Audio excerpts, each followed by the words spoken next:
مسألة مهمة جدا يجب أن تسمعوها. بداية يجب أن تعلموا أنه لا يجوز أكل ذبيحة الشيعة مهما كانت. الأمر الثاني، قد كلمني أحد الأخوة في ألمانيا في مدينة هانوفر حصرا أن هناك شارع لمحلات الشيعة أو الأيزيديين اللي هم كمحل أوز أورفا أو هكذا، كلهم شيعة، وأهل السنة والجماعة كأنه ما عم تفرق معاهم، يعني بيروحوا بيشتروا بيأكلوا من عندهم، والله المستعان في هذا.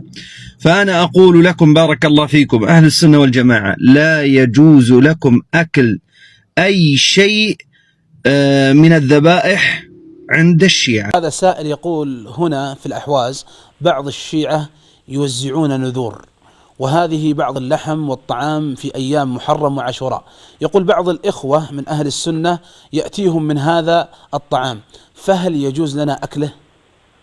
أما اللحوم التي يذبحها الرافضة وهم يشركون بالله عز وجل ويعتقدون في علي أن العصمة والإمامة وأنه يعلم الغيب وينفع ويضر، ويشركون بالله عز وجل في أئمتهم ويصفون عائشة بأنها زانية، فهؤلاء لا تؤكل ذبائحهم. واللحم الذي ذبحوه وأهدوه لك لا يجوز أكله لأنه ذبيحة مشرك، وذبيحة المشرك محرمة ولا يجوز أكلها. ما حكم اللحوم المستوردة في البلاد الإسلامية؟ اليوم إحدى الأخوات من الأمارات أيضا كان عندها السؤال هذا، وكانت تصر إنه سيدنا شو أسوي؟ هاي اللحوم موجودة في السوق، اللحوم سواء البيضاء أو الدجاجة، إحنا شو نسوي؟ أختي الكريمة، سوق المسلمين أمارة التذكية، سوق المسلمين أمارة التذكية. ما دام سوق المسلمين اشتروا، ما لم يسبق يد الكافر أو تسبق يد الكافر عليه. شلون؟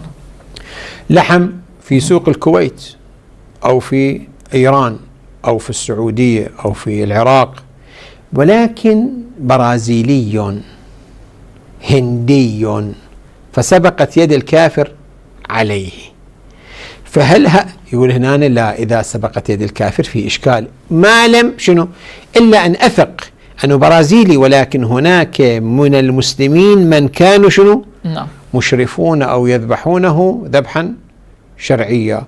ومع هذا أنا أروح للسوق وأشتري اللحم، بما أنه سوق المسلمين يجوز للإنسان التعامل معهم.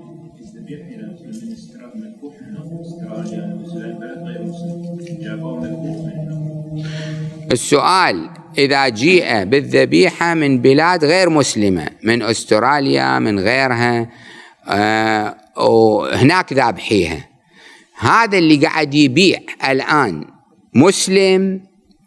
إذا كان مسلم وأحتمل أنه أحرز التذكية، هو حاط كاتب على دكانه ترى اللحوم اللي عندنا مذكات، وهو مسلم، خلص بما أنه مسلم وهذه بيده الآن يشترى منه. أما إذا علم أنه لم يحرز شيئا، سألناه قلنا له هذا من أستراليا، هذا مذكى أو لا؟ قال ما أدري، أنا استوردته وقاعد أبيعه، لا يصح الشراء منه. سيد الناط يبيع ولا اللي يستورد؟ لأن غالبا الشركات تستورد أو توزع على المحلات. إحنا من قاعد نشتري؟ هذا الشخص اللي قاعد نشتري منه كان مسلم أول شيء، بعدين نحتمل أنه فحص هذا اللي قاعد يبيعني، إذا إيده قبلها أكو إيد مسلم، يعني التاجر اللي أعطاه مسلم، احتمل هذا التاجر فحص، احتمال تمشي القضية.